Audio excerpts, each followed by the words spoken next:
This is the theBreaker.news podcast for the week of October 18th, 2020. I'm Bob Mackin, publisher of theBreaker.news and host of the theBreaker.news podcast. Welcome to edition number 156. The Breaker is your source for news, opinion, and analysis about British Columbia issues, institutions, and influencers. Later, I'll tell you how you can support the Breaker. On this edition, the Is It Just Me commentary, headlines from the Pacific Rim and the Pacific Northwest, the Big Deal feature, this week on the campaign trail, and my guest is Bryce Casavant, the former Conservation Service officer and former NDP candidate. Bryce says that this election should not be taking place. He says it is part of a global trend by governments to water down democracy and grab power during the pandemic. I'll also award a virtual Nanaimo bar to those making a difference. Now, is it just me?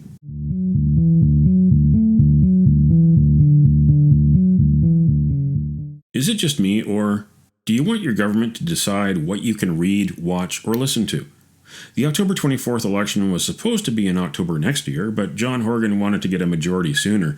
His party planned an us against them narrative in its playbook that was leaked to me.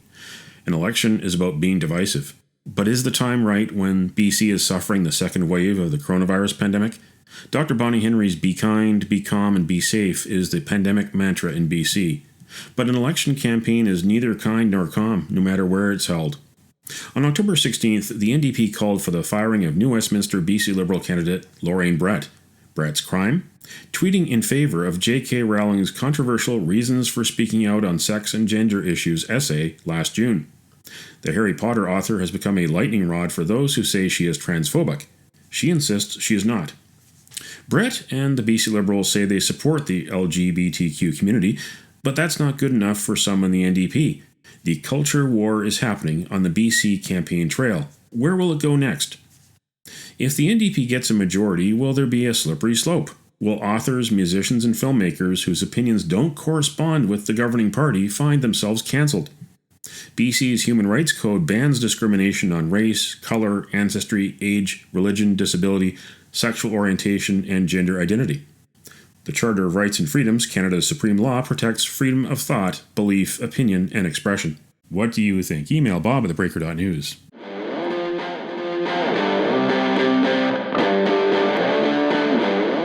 Now it's time on the Breaker.news podcast for Around the Rim. We look at news headlines around the Pacific Rim. In Apple Daily, attacker targets Taiwan restaurant that supports Hong Kong protesters. A masked assailant pushed his way into a Taipei restaurant on October 16th and scattered chicken manure over kitchen equipment and a staff member. The Aegis restaurant was opened this year to support young people from Hong Kong who study on the island or relocated there from Hong Kong after participating in last year's pro-democracy protests. Taipei's city government condemned the attack and ordered city police to use full resources in hunting down the assailant. In ABC News Australia, Chinese personal shoppers and Australian brands devastated by the impact of coronavirus. The bankruptcy of major logistic providers for the Daigou industry has left about 7,000 parcels missing. Daigou is the Chinese word for surrogate shopping. Shoppers in Australia and Canada are paid to buy goods that are exported to China. Dairy and supplement brands have lost millions in revenue because of a downturn in the Daigou channel. About a third of Daigou specialty stores in Australia have closed. In the Bangkok Post, Cabinet confirms state of emergency, curfew if protests escalate. The Prime Minister of Thailand told reporters a curfew banning people from leaving home at night might be imposed if the situation escalated. He insisted the situation did not warrant the declaration of martial law. Cabinet approved a 1-month state of emergency after protests erupted, including those that blocked the Royal Motorcade and caused greater risk of coronavirus spread. That's Around the Rim on this edition of the Breaker.news podcast.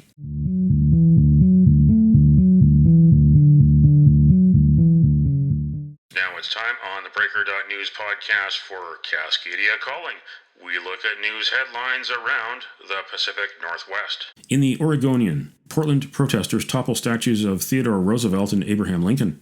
A group of protesters toppled statues of former Presidents Roosevelt and Lincoln and shattered the entrance to the Oregon Historical Society in Portland's South Park blocks late October 11th, before moving into other areas of downtown, smashing storefronts and engaging in other acts of destruction.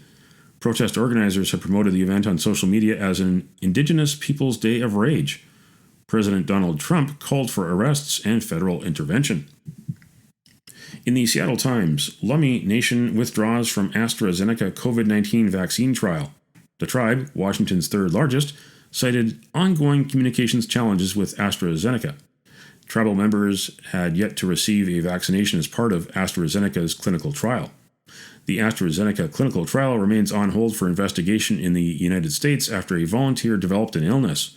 The New York Times has reported trials for the AstraZeneca vaccine have resumed in other countries. An August study said 1.3% of COVID-19 cases are in First Nations communities, even though they only make up 0.7% of U.S. population. Native Americans are hospitalized at 5.3 times the average. In the Abbotsford News, family of dead BC football star sues Saskatchewan government. The family of former Abbotsford Panthers football star Samuel Uko opened legal proceedings against the Saskatchewan Health Authority and the government of Saskatchewan. Uko, who was visiting family in Regina, requested that his cousin take him to Regina General Hospital on the morning of May 21st after he was experiencing mental health issues. A nurse at RGH told the cousin he could not accompany Uko inside the hospital due to COVID-19 restrictions. He was taken a second time to hospital, this time by police, but he was escorted out of the hospital for not being able to give his name and other information. His body was later discovered in a lake. The Saskatchewan Health Authority later apologized to his parents.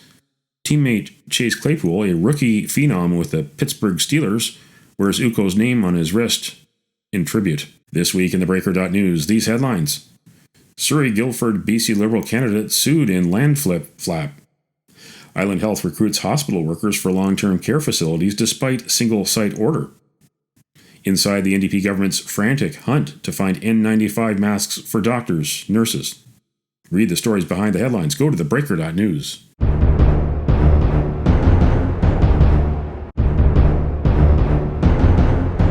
John Horgan. Andrew Wilkinson. Sonia First now. This is the Big Deal feature on the Breaker.news podcast. A Saturday night surprise shook up the BC election campaign. Mo Amir, a social media influencer with a podcast, has a background as a BC Liberal insider. On October 10th, he tweeted a video clip from the September 17th Zoom roast for the retiring West Vancouver Capilano MLA Ralph Sultan. North Vancouver Seymour incumbent Jane Thornthwaite's ongoing personality clash with North Vancouver Lonsdale NDP MLA Bowen Ma turned the BC Liberal campaign upside down. Bowen is, very pretty lady, and she knows that she's got it, and she knows how to get Ralph going. And this is my roast part for Ralph. Day after, he's telling us in caucus that we cannot accept what Bowen Ma says anymore because she's not saying the truth and she's taking credit for stuff that she shouldn't be taking credit for. So I go to an event, and one of them was the CAP-U Student Union Luncheon. And both Bowen Ma and Ralph were stuck on the couch together, very, very close together for almost the entire time. We were supposed to be, yes, Ralph, you remember that. We were supposed to be networking and all this, but Bowen knows how to get you. She knows how to get you. The scandal overshadowed the release of the BC Liberal platform. Andrew Wilkinson. And so as the remarks proceeded, many of us were increasingly embarrassed to the point of being appalled. But it's hard to stop the train in a social event when you don't know what the next words will be. So it's something that's very regrettable. It's something that I'm embarrassed by. I wish I had found a way to intervene at the time without embarrassing Ralph Sultan and the other people on the call. But what's done is done, and we have to make amends, and that's why I apologized 2 days ago, and that's why I'm, through Jane, extending the offer to speak with Bowen Ma if she sees fit. Then, on October 15th, a Zoom clip from a Chilliwack Kent all-candidates meeting. BC Liberal incumbent Laurie Throness expressed opposition to the NDP's promise of subsidized contraception. And the other thing that I feel about this is that it contains a whiff of the old eugenics thing where, poor people shouldn't have babies. And so we can't force them to have contraception, so we'll give it to them for free. And maybe they'll have fewer babies, so there will be fewer poor people in the future. And to me, that contains an odor that I don't like. And so I don't really support what the NDP is doing there. Before the end of the day, Throness quit the party. His name will remain on the ballot. Andrew Wilkinson. Well, the comments from our North Vancouver Seymour candidate were inappropriate. She remains our candidate. She's a good, strong person who's very capable of what she does, and she made a mistake. Mr. Thronis's comments are totally inappropriate and totally unacceptable, so I phoned him yesterday with the intent of ending his candidacy, and 30 seconds later, he was no longer a candidate for this party. The Zoom scandals were bookends to the highlight of the week, the only televised leaders' debate. BC Liberal Wilkinson, NDP's John Horgan, and Green Party's Sonia Furstenau faced off at the Chan Centre at UBC. Angus Reid Institute's Shachi Kurl was the moderator. From that evening came the NDP blooper of the week. But it's been 3.5 years since British Columbians had their say, and I believe as we're going into the recovery phase and making sure that everyone's safe, we should ask British Columbians what they think and where they want to go. I believe it's the right time to do that so we can all be focused on British Columbians after October 26th or 24th. We can all be focused on British Columbians after October 26th or 24th. The highlight of the civilized 90-minute verbal battle? Green Party leader Sonia Furstenau. Just a month after winning her party's leadership, she took Horgan to task for calling the election. To Mr. Horgan, to John, I will say, you know, you've thrown us into this unnecessary election. You've put people into a place of unease at a time when we're facing this global pandemic. And you're campaigning in different ridings, indicating that infrastructure that you have promised could be at risk with the outcome of this election. I don't think it's a time to put more fear into people's hearts when we need to be assuring them that we're here for them. Ms. Furstenau, that's your time. Thank you. Well, thank you, Sonia, for the question. And I did grapple with the decision to call the election, but I did so because I believe we need to put the politics behind us. What we're seeing this evening is opportunities for British Columbians to hear from myself, Sonia, and Andrew on what their vision is for British Columbia. How are they going to solve the challenges we face because of COVID-19? None of us anticipated this. We didn't think about it in 2017, 2018, or 2019. We didn't think about it in February when we tabled our balanced budget. We only thought about it in March when it hit us right in the face. We need leadership now, not for a few months, but for the next few years. It's astonishing to hear you say that you needed to put politics behind us by putting us into politics front and center in a campaign election when we didn't need it. And what we had in the legislature, what British Columbians were counting on and so grateful for, was we actually put a scientist out in front. We put politics behind us. All three parties indicated and acted on ensuring that we were putting people first. We were putting the needs that people had to have met in a global pandemic first.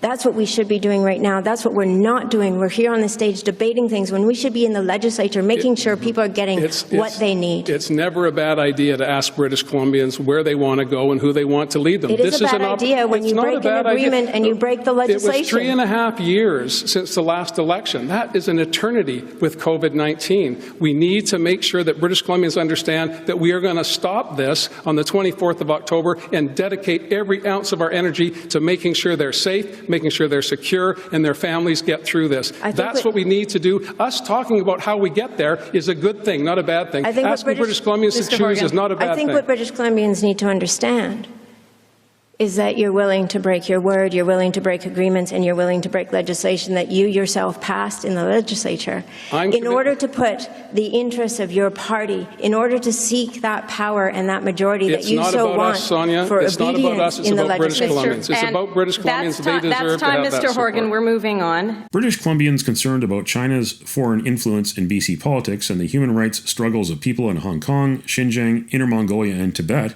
are polling candidates to find out where they stand on the Chinese Communist Party. On October 17th, Horgan was in Pitt Meadows when I asked him about the campaign. Our next question is from Bob Mackin. Yes, good morning. I want to ask about a campaign that's run by British Columbians who are concerned about human rights abuses against Hong Kongers, Tibetans, Uyghurs, and Mongolians. It's called No BC for Xi in reference to Xi Jinping. And they want candidates from all parties to take a stand against China's human rights abuses and interference in BC politics. The ambassador from China said this week that Canadians in Hong Kong may not be safe. The No BC for Xi website says you have not responded. So where do you stand? Where does the NDP stand? Do you oppose Chinese Communist Party influence in BC? And do you condemn China's human rights abuses? I certainly condemn human rights abuses anywhere in the world. Bob, you would know that. As for this initiative, I haven't responded because I'm not completely aware, but I just actually became aware of it earlier in this week. I will take a look at it and ask staff where my response is, and we'll work on that. But for me, the challenges of British Columbians are stark right now, and I'm focused on getting us all safely through the pandemic. That's not to say that we turn a blind eye to abuses in any corner of the world. Largely a federal responsibility, as you know, but I believe leaders have a responsibility to speak up when these issues arise. Bob, do you have a follow-up? Yes, I do. George Chow is your Minister of State for Trade, and he's met with Chinese Communist Party officials in Guangdong in December 2018. He's attended many events at the consulate, including a celebration of 70 years of Chinese Communist Party rule last year. The same website says that George Chow is quote-unquote CCP leaning, meaning he supports the Chinese Communist Party in some way. Last fall and last winter, his constituency office spent $1,500 on newspapers that promote the Chinese Communist Party. The NDP was critical of the BC Liberals spending money in social conservative newspapers. How do you square this circle about using BC tax dollars to support friends of the Chinese Communist Party? George Chow supports the BC NDP. George Chow supports the constituents of Vancouver Fraserview. I'm proud to have him on the team. He's made sacrifices and contributions for people in British Columbia for a long, long time, and I stand by George under all circumstances.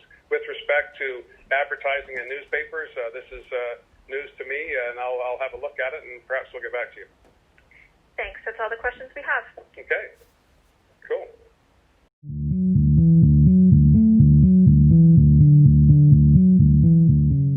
When John Horgan called the snap election on September 21st, the head of Elections BC used his emergency powers to make 16 changes to the way elections are run. There are fewer Elections BC staff and fewer scrutineers at voting stations, but a whole lot more mail-in voting. Maybe 40% of votes will be cast by mail. Bryce Casavant says that these moves weaken or remove checks and balances and could affect the outcome. Casavant was the NDP candidate in Oak Bay in 2017, losing to Green Party leader Andrew Weaver. You may remember Casavant's name. He was the conservation officer fired when he disobeyed orders to destroy 2 black bear cubs in Port Hardy in 2015. 5 years later, he won a Court of Appeal decision over his firing, but the BC Government and Service Employees Union is hoping the Supreme Court of Canada will hear their appeal. Casavant complained to Anton Bogman, the Chief Electoral Officer of Elections BC, making the case for the election campaign to be postponed. He contends that Bogman misused emergency powers and the election should not have proceeded for October 24th. The NDP amended the fixed election date for October 16, 2021, and promised to not call an early election in their confidence and supply agreement with the Green Party, but those both went out the window on September 21st. Casavant also says the legislature should have been consulted by Elections BC before making any changes.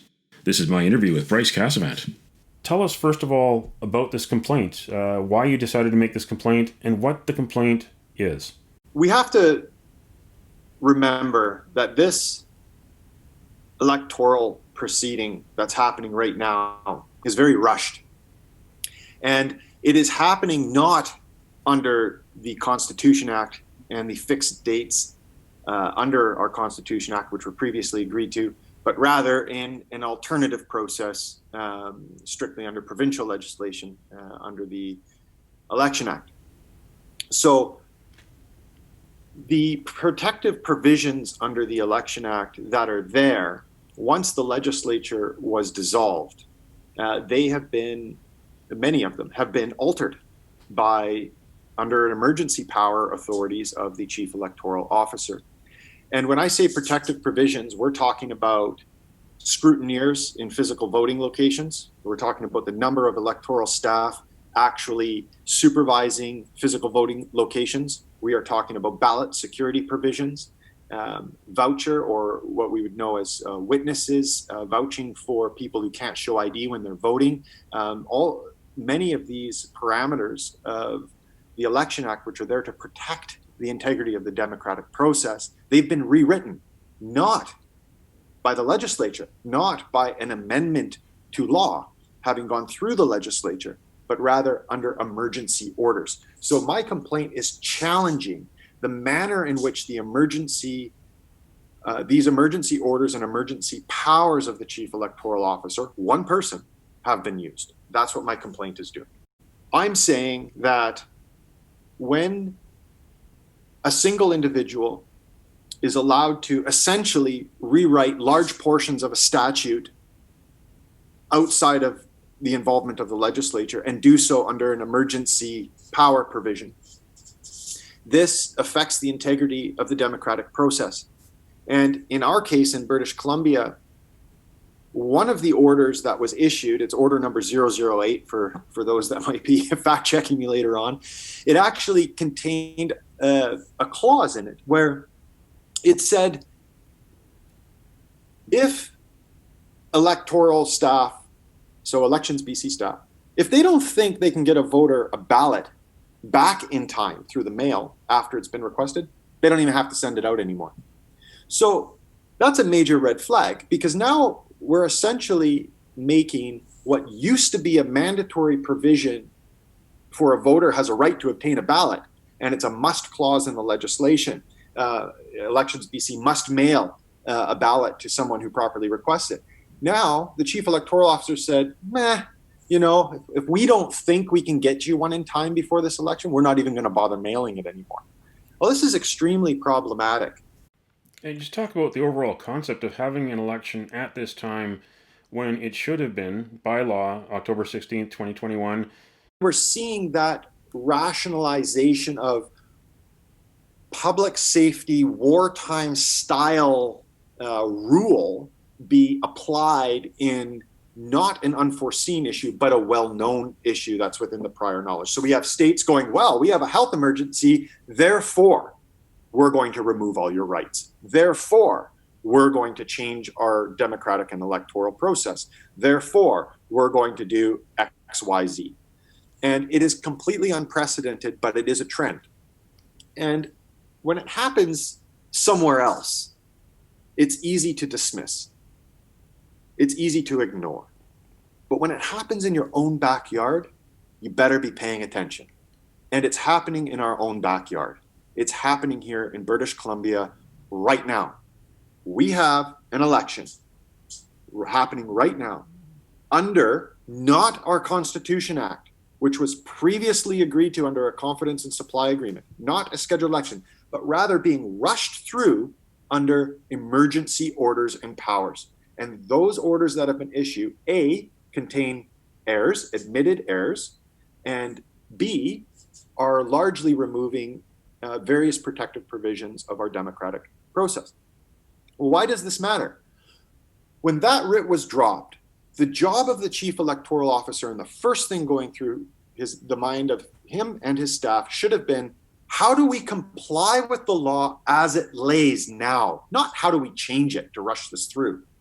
We've got a writ that was dropped. Okay, how do we protect everybody while complying with the legislation we have as it lays, And that probably would have meant that the election would not have been held right now, or in a few days here on October 24th. If there was going to be an emergency order issued using the pandemic as a rationale and using public safety as a rationale, really you only needed one order. And the order should have been, I'm adjourning the proceedings of this writ.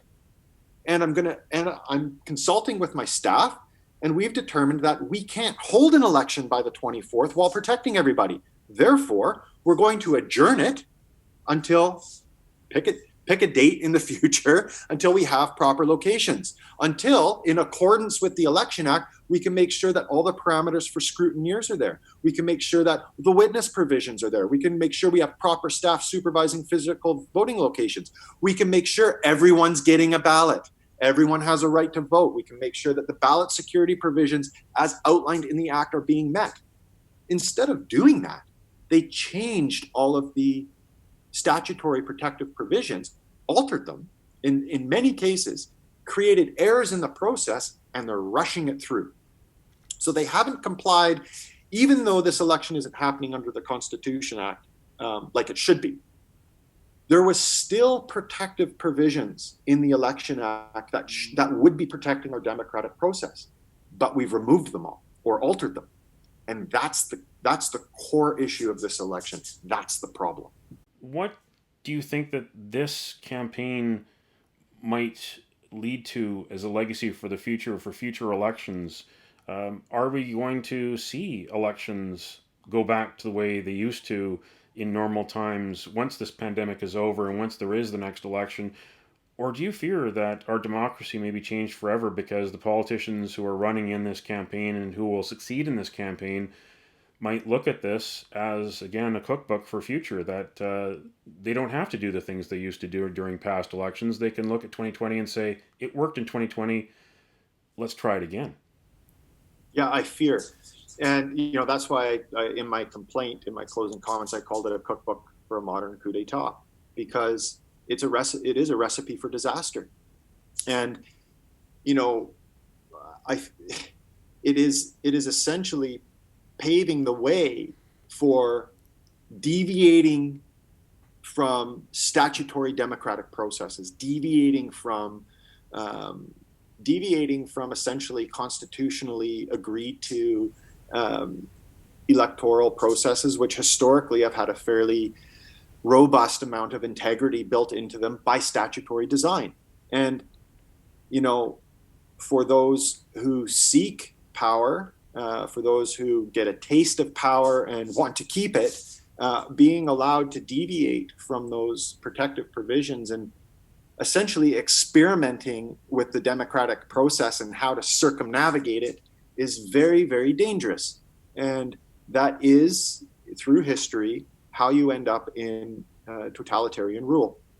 And that's, not to be an alarmist, but I'm a social scientist academically, this is what my doctorate was in state authority through the use of our Police Act and other things, right? So, I do have, as a social scientist, I do have a fear that we are establishing a framework and putting a precedent in place where you put the right people in the right positions and you just don't follow the law anymore.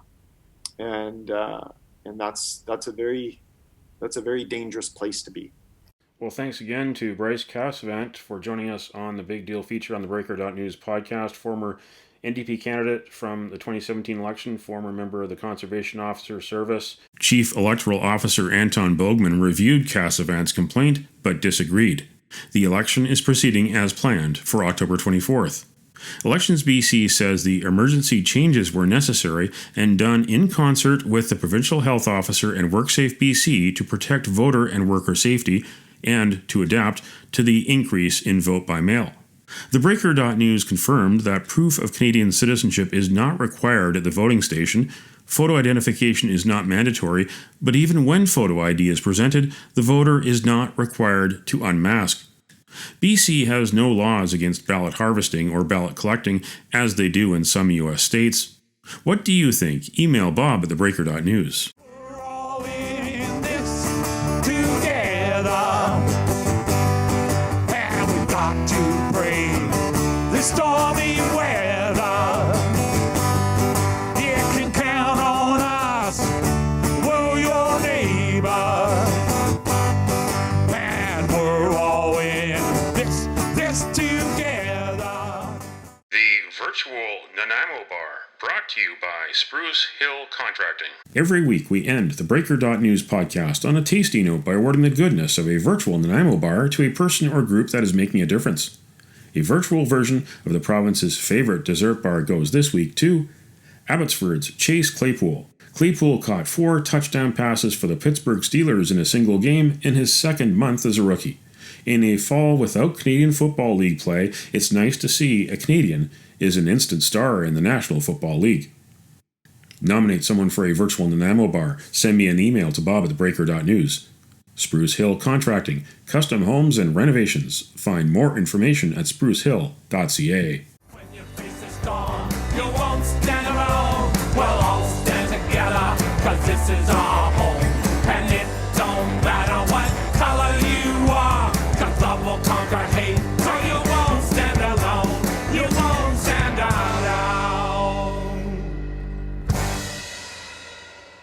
That's it for the Breaker.news podcast for the week of October 18th, 2020. I'm Bob Mackin. Thanks for joining me. Did you know that on October 18th in 1867, the U.S. took possession of Alaska after buying it from Russia for $7.2 million? In 1929, women were declared persons under Canadian law, and in 2019, the first all-women spacewalk outside the International Space Station. Now you know. Send me your feedback. Send me your story ideas to bob@theBreaker.news. Bookmark theBreaker.news. You can also find us at theBreaker.ca. Sign up for the email newsletter and get updates to your inbox. For news as it happens, follow The Breaker News on Twitter and visit theBreaker.news on Facebook. You can support The Breaker for as little as $2 a month. For more information, go to patreon.com/thebreakernews. patreon.com/thebreakernews. Now, get out and vote, British Columbia. Until next week.